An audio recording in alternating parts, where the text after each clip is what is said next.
예수님을 믿고 구원을 받아서 하나님의 자녀가 된 사람들이 어떻게 살아가야 하는지 가르쳐 주신 말씀이 로마서 12장입니다.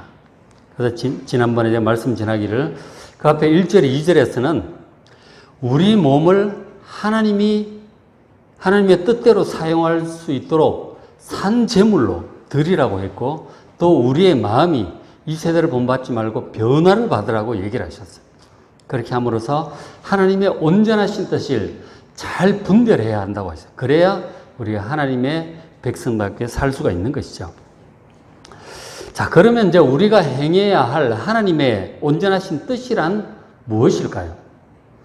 성령께서 사도 바울을 통해서 이미 이런 말씀을 하셨어요. 앞에 보시면 고린도전서 13장 13절에 그런즉 믿음, 소망, 사랑 이 세 가지는 항상 있을 것이다. 물론 그 중에 제일은 사랑이지만 믿음, 소망, 사랑 이 세 가지가 항상 있을 거라고 말씀을 하셨어요. 저 세 가지가 믿음과 소망과 사랑이 잘 균형을 이룬 신앙생활이 우리에게 필요합니다. 그래서 이 믿음, 소망, 사랑에 대해서 사도 바울이 다른 곳에서 좀 더 풀어서 이렇게 말씀하신 적이 있어요. 데살로니가전서 1장 2절에 보시면 우리가 너희 모두로 말미암아 항상 하나님께 감사하며 기도할 때 너희를 기억한다. 너희 모두로 말미암아 감사한다고 하는데 너희는 데살로니가 교인들을 얘기하는 거예요. 데살로니가 전서니까. 데살로니가 교인들을 생각할 때 사도 바울이 정말 감사가 나오는 거예요. 왜냐하면 그들의 신앙이 참 이렇게 균형 잡힌 신앙을 가지고 있는 거예요. 3절에 보면 너희의 믿음의 역사, 그리고 사랑의 수고, 그리고 예수님께 대한 소망의 인내, 이것을 이 고린도 교인들이 골고루 균형 잡힌 특징을 가지고 있는 신앙생활을 하고 있었기 때문에 하나님께 감사한다고 하는 것이죠. 그러니까 바울이 데살로니가 교인들의 어떤 모습을 떠올릴 때 그들의 신앙생활의 특징이 믿음의 역사고 사랑의 수고고 소망의 인내였다고 하는 거예요. 그럼 믿음, 소망, 사랑이 다 있잖아요. 그러니까 믿음이 있는 사람은 다른 사람을 구원하기 위해서 섬기는 사역을, 역사를 하게 돼요. 믿음으로 일을 하는 것입니다. 믿음 없는 사람은 그런 사람들을 구원하는 일을 할 수가 없어요. 믿음의 역사. 그리고 남을 사랑하는 사람은 기꺼이 그를 위해서 수고합니다. 또 하나님을 사랑하기 때문에 하나님을 위해서 수고하죠. 그런가 하면 예수님께 대한 소망을 가진 사람. 그러니까 예수님을 다시 오심으로 이루어질 영원한 그 구원의 완성에 대한 소망이 있는 사람은 신앙으로 인해서 어떤 어려움이 닥쳐와도 기꺼이 인내하고 견뎌내는 거예요. 그렇게 해서 최후의 승리에 이르게 되는 것입니다. 믿음의 역사, 사랑의 수고, 소망의 인내, 이 세 가지를 골고루 갖춘 균형 잡힌 신앙인이 되시기를 주의 이름으로 축원합니다. 그래서 로마서 12장에 보면 신앙생활을 어떻게 해야 될지를 가르쳐 주는데 이 세 가지를 좀 더 자세히 말씀을 해주고 있어요. 그래서 믿음의 역사, 사랑의 수고, 소망의 인내 세 가지가 로마 12장에 자세히 나오고 있습니다. 그래서 오늘은 먼저 믿음의 역사에 대해서 말씀을 좀 드리려고 해요. 3절부터 8절까지가 믿음의 역사에 대해서 말씀을 해주고 있어요. 자, 로마서 12장 4절, 우리가 한 몸에 많은 지체를 가졌으나 모든 지체가 같은 기능을 가진 것이 아니다. 그러나 이 여러 지체들이 그리스도 안에서 한 몸이 되었다. 이렇게 말씀을 해주고 있어요. 그러니까 한 교회, 한 몸이라고 하는 것은 한 교회를 의미합니다. 한 교회에 많은 지체들이 있어요. 저희 몸에 손이 있고 발이 있고 눈, 코, 귀, 입이 다 있어요. 전부 하는 역할이 다르죠. 이 전체를 이루어서 박흥찬이라고 하는 인격을, 사람을 구성하고 있는 것이죠. 마찬가지로 우리 죽전성주 교회라고 할 때 여러 사람이 각 지체가 있는 것이죠. 각 지체가 여러 지체가 한 몸을 이루고 있는 거예요. 그런데 각각의 지체마다, 성도마다 기능이 각각 다르다. 하는 사역과 역할이 다르다고 하는 것을 서로 얘기를 해주고 있습니다.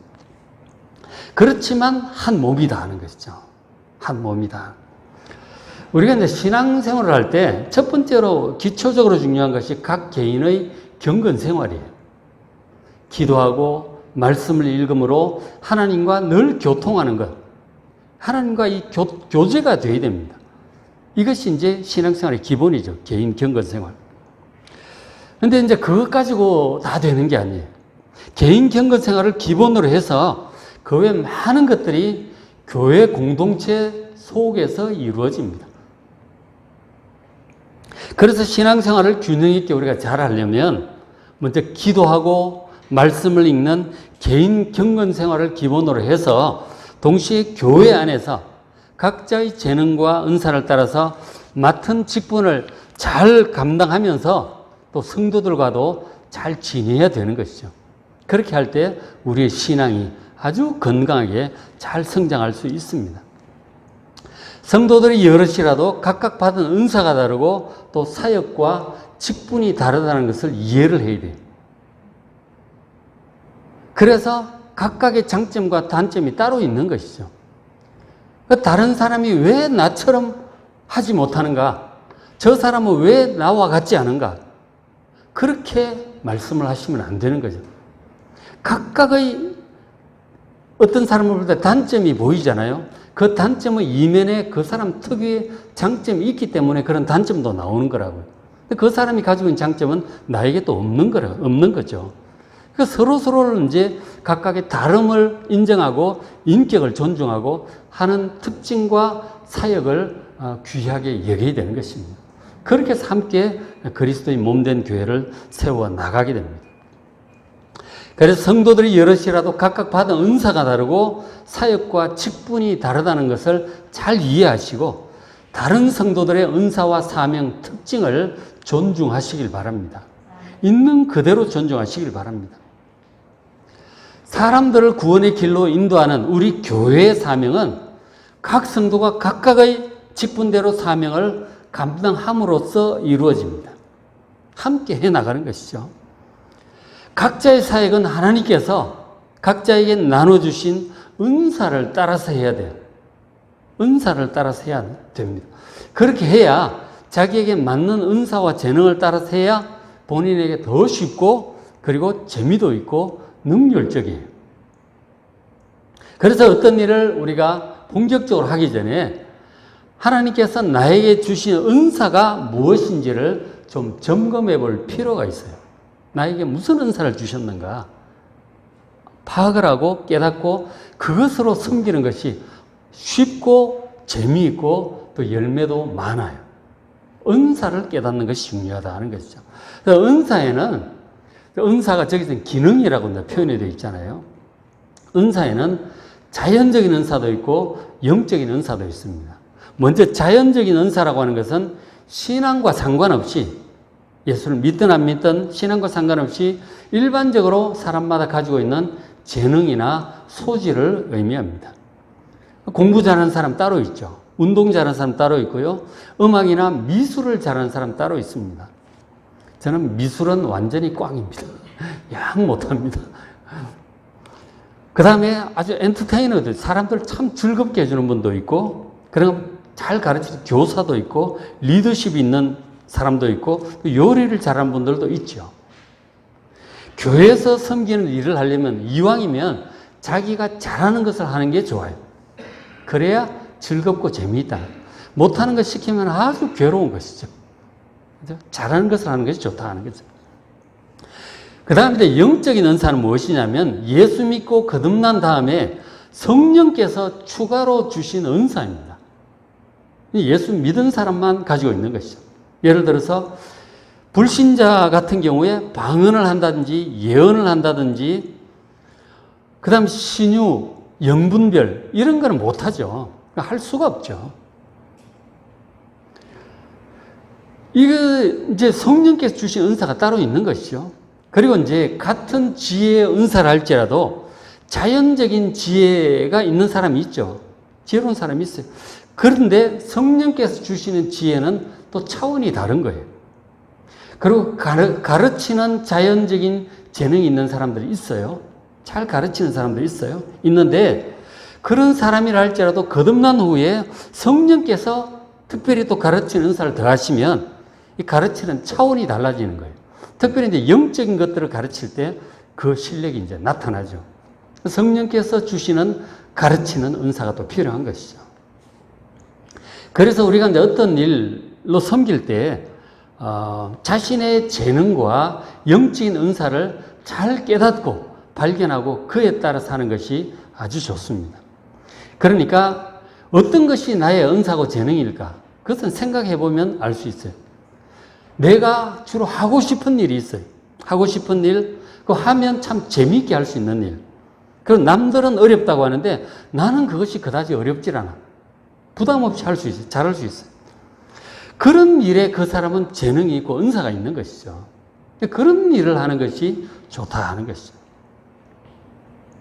그리고 이제 어떤 경우는 이제 처음에는 별로였어요. 그런 일을 하게 돼서 하긴 했는데 영 막 별로 하고 싶지도 않고 관심이 별로 없었어.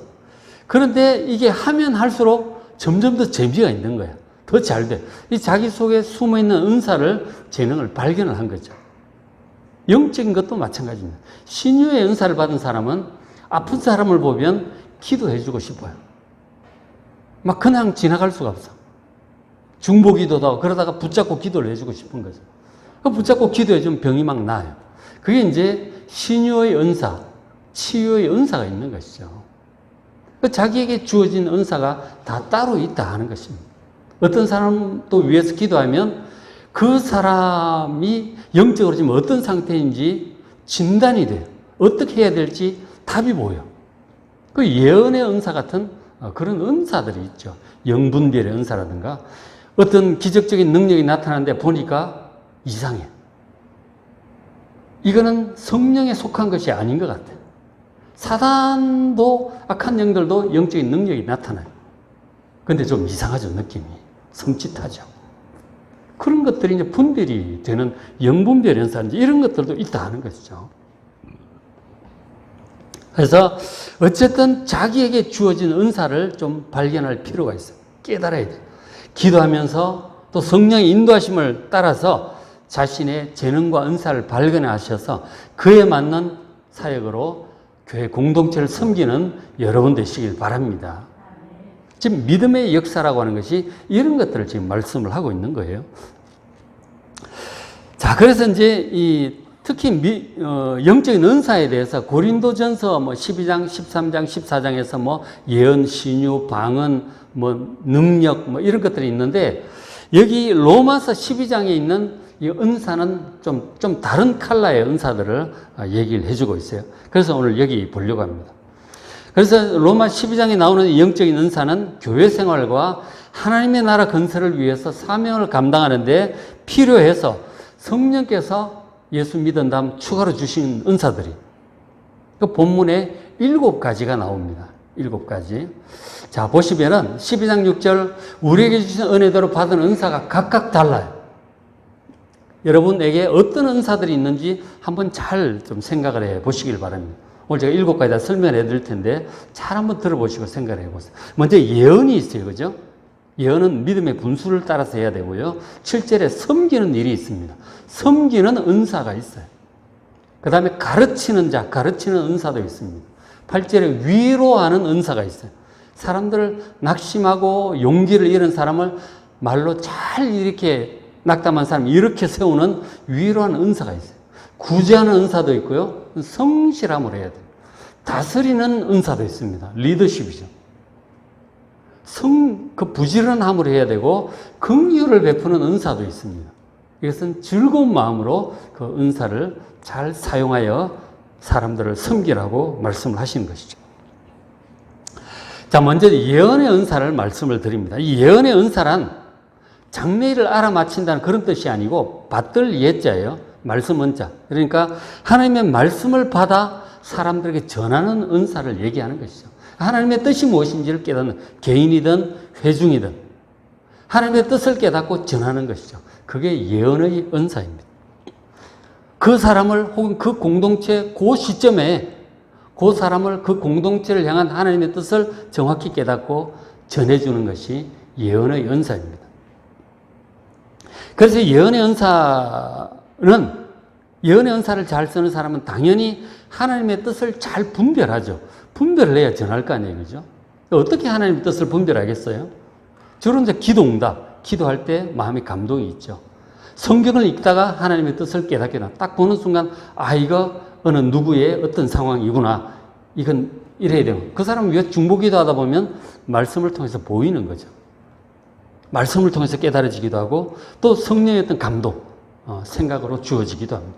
그렇게 해서 하나님의 뜻을 잘 분별하는 사람이라야 어떤 사람을 향해서 어떤 공동체를 향한 하나님의 뜻을 전할 수 있죠. 그래서 예언의 은사를 받은 사람들이 설교를 합니다. 설교는 하나님의 말씀을 뜻을 전하는 거죠. 설교를 하기도 하고 성경을 가르치기도 하고요. 그 다음에 영적인 상담을 하기도 해요. 그래서 사람들에게 적절한 권면을 해주기도 하죠. 그래서 그제 목사, 장로, 권사, 구역 인도자, 교사, 교회 지도자들에게는 이런 은사가, 예언의 은사가 다 필요해요. 하나님의 뜻을 분별해야 되는 거죠. 상담을 하면서 신앙 상담, 고민 상담을 할 때 들으면서 이 사람이 처한 영적인 상태가 어떤 것이고 하나님의 뜻이 무엇이다 하는 것이 딱 떠오르는 것이죠. 그래서 지혜롭게 잘 권면해 줄 수 있습니다. 그 예언의 은사가 필요하죠. 물론 이제 예언의 은사가 가장 강력하게 필요한 사람이 이제 목사겠죠. 그죠? 우리 공동체를 향한 하나님의 뜻을 깨닫고 전하는 것이니까. 어쨌든 구역 인도자든 교사든 상담자든 어떤 분이든 간에 각자 자신에게 주어진 직분을 따라서 주어진 예언의 은사를 잘 활용을 해서 사역을 할 수 있게 되는 거예요. 그렇죠? 그게 예언의 은사다. 그 다음에 두 번째, 섬기는 은사가 있습니다. 그러니까 사람들을 돕고 섬기는 일이 즐거운 사람이 있죠. 그게 섬기는 은사를 가진 사람들. 사람 도와주는 게 그렇게 즐거워. 그죠? 섬기는 거. 힘든 일 도와주고, 도움이 필요할 때 함께 해주고, 시간도 기꺼이 내고, 돈도 기꺼이 씁니다. 그렇게 해서 힘들어하고 있는 그 사람을 도와줘서 얼굴에 주름살이 펴진다, 웃는다. 그걸 보는 게 그렇게 기쁜 것이죠. 그래서 시간도 돈도 기꺼이 씁니다. 섬기는 은사가 있는 것이죠. 물론 모든 그리스도인들이 다 섬기는 사람이에요. 그리고 이런 은사들은 다 있어요. 다 있습니다. 다 있지만 남들보다 특별히 더 많은 사람들이 있어요. 있죠, 그죠? 아주 가는 데마다 섬기고 돕고 하는 사람들이 있어요. 좀 더 많이 섬기고 좀 더 잘 섬기는 사람이 있는 것도 사실이죠. 특별히 섬기는 은사가 더 많은 사람이에요. 그런 분들이 섬기는 은사를 받은 사람이에요. 그런 은사가 깨달아지면 기꺼이 사람들을 기쁨으로 섬기시길 바랍니다. 그렇게 할 때 하나님 나라의 상급이, 영원한 상급이 쌓일 줄로 믿습니다.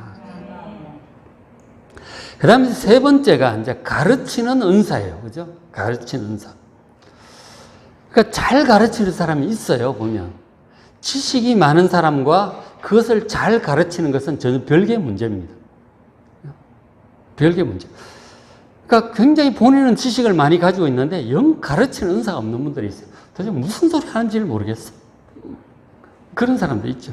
그러니까 잘못 가르치는 사람은 쉬운 것도 아주 어렵고 재미없게 가르쳐요. 그런가 하면 정말 잘 가르치는 사람은 아주 어려운 것인데도 불구하고 쉽고 재미있게 귀에 쏙쏙 들어오게 가르칩니다.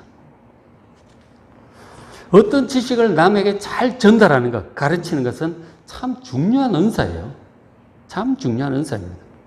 저도 이제 대학 다닐 때, 신학대학원 다닐 때 기억을 해보면 한 학기에 한 6개, 7개 정도 강의를 듣는데 다 각각 나름대로 유익하고 이제 도움이 되는데 특히 한두 개 정도는 지금도 기억이 나요. 그리고 제 인생 전체적으로 계속해서 영향력을 미치는 그런 강의가 있어요. 법대 강의도 있었고, 그 다음에 일반 교양 강의도 있었어요. 그리고 신학대학원 강의도 있고, 아주 오래도록 기억에 남는 그런 강의들이 있어요. 그 교수님은 진짜 가르치는 은사가 있는 분이죠. 어떤 분들은 도대체 무슨 소린지를 모르겠어. 그분이 쓴 책을 보는 게 나아. 책보다도 못해. 너무 막 요령이 없는 분들이 있어요. 그냥 우왕좌왕해요. 횡설수설합니다. 정말 잘 가르치는 분, 말도 그렇게 많이 조용조용 차분차분히 하는데 얼마나 귀에 쏙쏙 들어오는지 그런 분들이 있다는 것이죠. 근데 이제 특별히 이제 영적인 지식들을 가르치는 이것도 이제 굉장히 중요한 것이죠. 수학이나 뭐 철학이나 뭐 과학 이거하고 달라가지고 이 영적인 지식을 가르치는 것은 참 어려울 수 있습니다. 믿음과 또 관련이 되어 있기 때문에 믿음 없는 사람들은 이 영적인 지식 얘기하게 되면 머리만 아파 한 개도 귀에 안 들어옵니다. 그래서 예수를 믿고 하나님을 믿는 사람이래야, 성경을 진리로 믿는 사람이래야 영적인 지식은 귀에 들어와요. 감동이 돼요. 마음이 좋다는 거죠. 근데 이런 것들이 영적인 지식은 수학, 과학, 철학보다도 더 어려울 수도 있습니다. 이거 믿음이 필요한 것이기 때문에. 그래서 이것을 상대방의 믿음의 수준과 신앙의 연륜과 어떤 지적인 수준 이런 것들을 고려해서 잘 가르쳐야 되는 것이죠. 차근차근히, 그죠? 그래서 이제 예를 들어 하나님의 구원의 섭리라든가 예수님의 십자가 속죄 그리고 예수님의 부활의 능력, 그로 인해서 우리가 새 생명을 얻고 이제 영생을 얻잖아요. 그리고 우리 인간의 원죄와 부패성에 대한 이해, 우리 인간이 얼마나 부패했는지 이것에 대한 어떤 이해력, 그럼 예수님과 연합하여 하나 되는 것, 보혜사 성령의 사역이라든지 그리스도인다운 생활, 그리고 다양하고 심오한 하나님의 법도, 하나님의 율법을 즐거워하는 자는 그것을 주야로 묵상한다 그러잖아요. 이 하나님의 법도를 깊이 묵상해 보면 정말 인생의 지혜가 거기 다 들어있어요. 그런 것들에 대해서 많이 묵상하고 그리고 적어놓은 것 중에 하나가 탈무드죠. 유대인들이 오랫동안 하나님의 모세오경의 법도를 묵상하고 기록한 내용들이 탈무드죠. 아주 깊이 있던 내용들이 있죠. 그렇죠?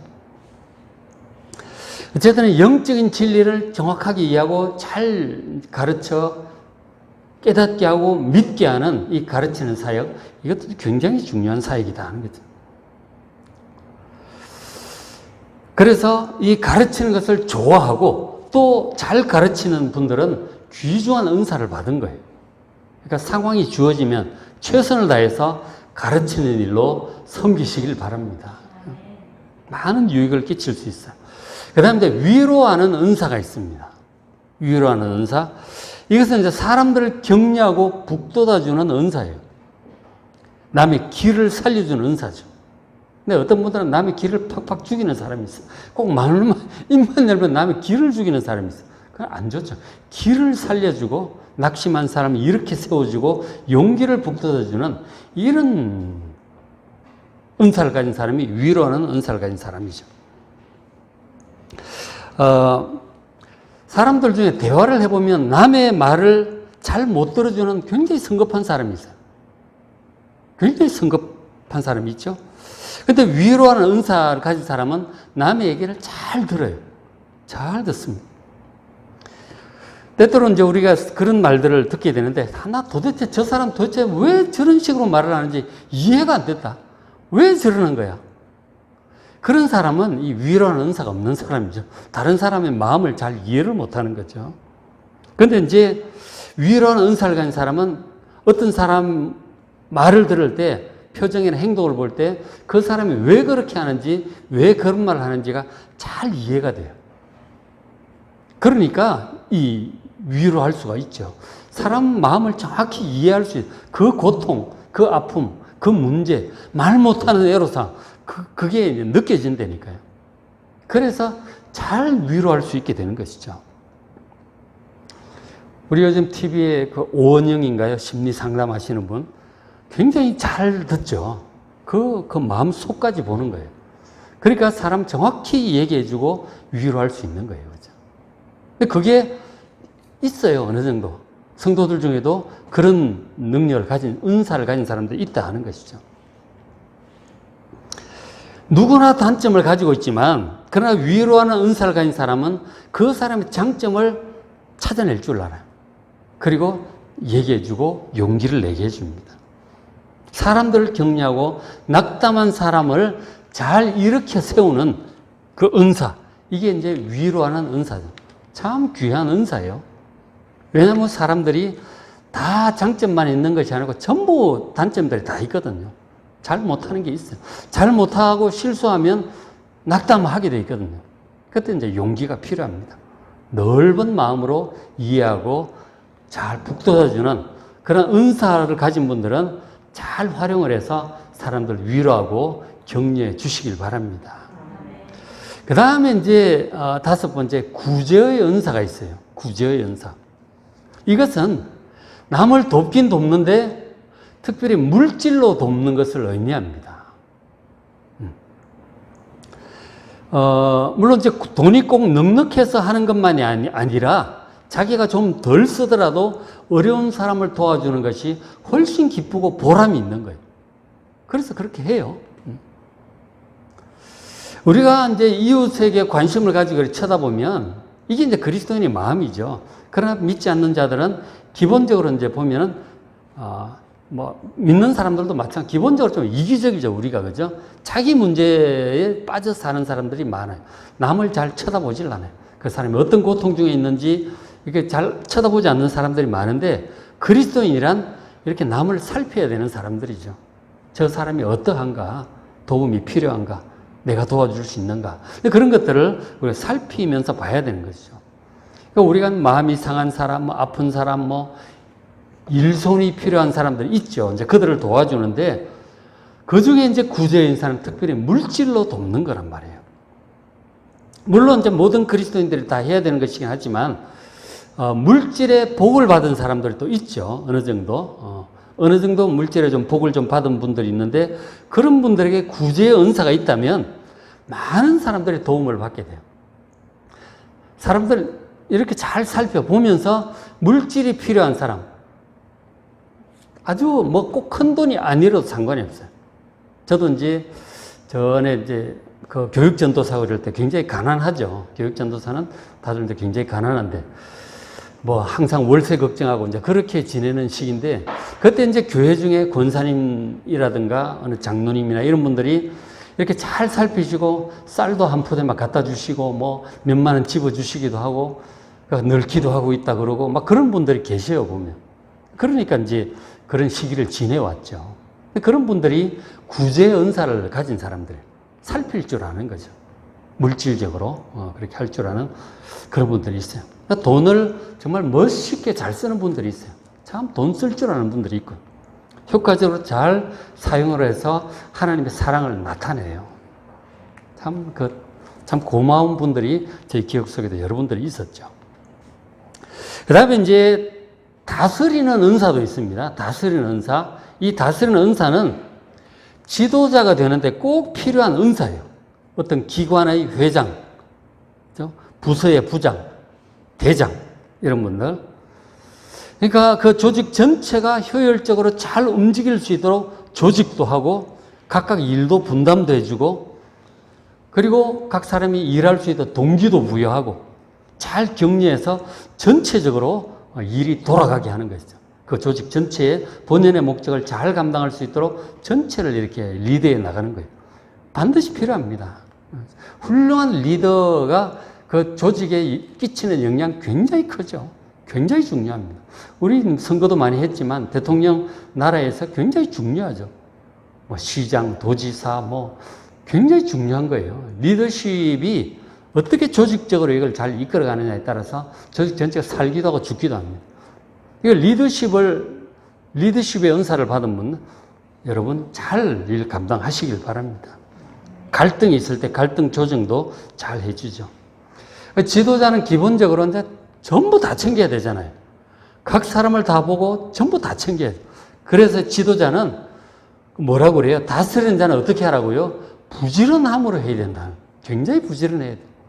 우리는 한두 가지 신경 쓰기도 힘든데 이 지도자들은 전부 다 봐야 되는 거예요. 참 어렵습니다. 특히 대통령 같은 경우 생각을 해보시면 정치, 경제, 사회, 외교, 교육, 노사, 온갖 걸 다 책임져야 되는 거예요. 다 살펴야 되는 거예요. 자기의 결정안에 따라서 나라 전체가 이렇게 갈 수도 있고 저렇게 갈 수도 있는 거예요. 그래서 참 지도자를 위해서 기도해야 된다고 권면을 이렇게 해주고 있어요. 대통령을 기도하고 도지사, 뭐 시장 이런 분들을 위해서 여러분 기도하셔야 됩니다. 그래야 평온한 가운데 우리가 주를 잘 섬길 수 있다 하는 것이죠. 어쨌든 이 리더십, 은사를 받은 분들 또 상황이 주어지면 또 해야 되는 것이죠. 기도하면 또 은사를 부어주시고 감당하게 하실 줄로 믿습니다. 그 다음에 이제 마지막 7번째, 긍휼을 베푸는 은사가 있어요.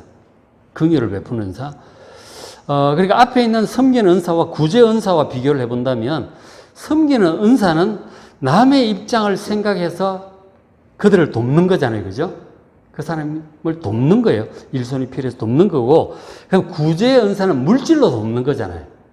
그러면은 이 긍휼을 베푸는 은사란 특별히 어려운 처지에 있는 사람을 도와주는 거예요. 특별한 어떤 그 도움이 필요한 거예요. 그러니까 보통 이상의 긍휼과 자비, 큰 긍휼과 자비로 다른 사람을 돕는 거예요. 말하자면 장애인을 돕는다든가 독거노인을 돕는다든가 소년, 소녀, 가장이라든가 노숙자, 그 다음에 재소자 이런 분들을 도우려면 보통의 어떤 그 이웃에 대한 관심 갖고 하나 특별히 훨씬 더 많은 긍휼과 자비가 있는 사람이래야 그런 일을 이제 하죠. 예를 들어서 중증 뇌성마비 장애인 같은 경우는 참 어렵죠. 그죠? 참 어렵습니다. 대화도 잘 안 통하고 그리고 잘 씻지 못해 냄새도 난다든지 외모도 좀 그렇고 그런 느낌이 있죠. 그런 분들을 도우려면 정말 긍휼의 은사가 있어야 할 수가 있어요. 그런 것들은 하나님께서 나에게 그런 은사를 주셨다 싶으면 섬겨야 되는 것이죠. 그죠? 다 그런 건 아니에요. 이런 은사가 있는 분들이 있다는 것이죠. 예수님 같은 경우는 나병 환자를 이렇게 보시고 손으로 막 만지시잖아요. 그 예수님에게 특별한 긍휼이 있는 거예요. 막 만지시고 기도를 하시는 거예요. 그 질병이 막 낫고 그랬죠. 그죠? 이 긍휼을 베푸시는 은사, 이런 은사를 가진 사람이 있어요. 그죠? 근데 우리가 이제 이런 은사를 뭐 한두 개, 두세 개, 서너 개 이렇게 다 있어요. 그리고 어느 정도로 다 있어요. 특별히 자기에게 1번으로 많이 나타나는 게 있다니까. 가장 많이 나타나는 그런 은사가 무엇일까 한번 생각을 해보고 2번은 뭐고 3번은 뭔가 이렇게 해서 그것으로 이제 섬기면 좋죠. 그럼 본인도 행복하고 그리고 사람들도 도움을 받고 또 하나님 나라에 많은 상급이 쌓이게 될 줄로 믿습니다. 하나님 나라에서 큰 자가 될 것이다. 그러면서 본인의 신앙 인격도 성숙해 가게 되겠죠. 자, 이와 같은 모든 영적인 은사는 성도들이 하나님을 섬기며 그리스도인답게 살아가라고 하나님의 구원받은 성도들에게 주신 영적인 은사들이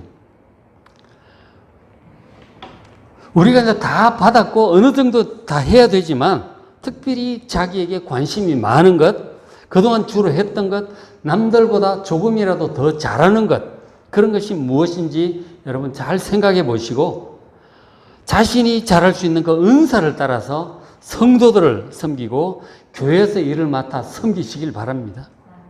그렇게 하면 본인도 보람과 기쁨이 있고 교회 전체적으로도 은혜와 기쁨이 넘치게 될 것입니다.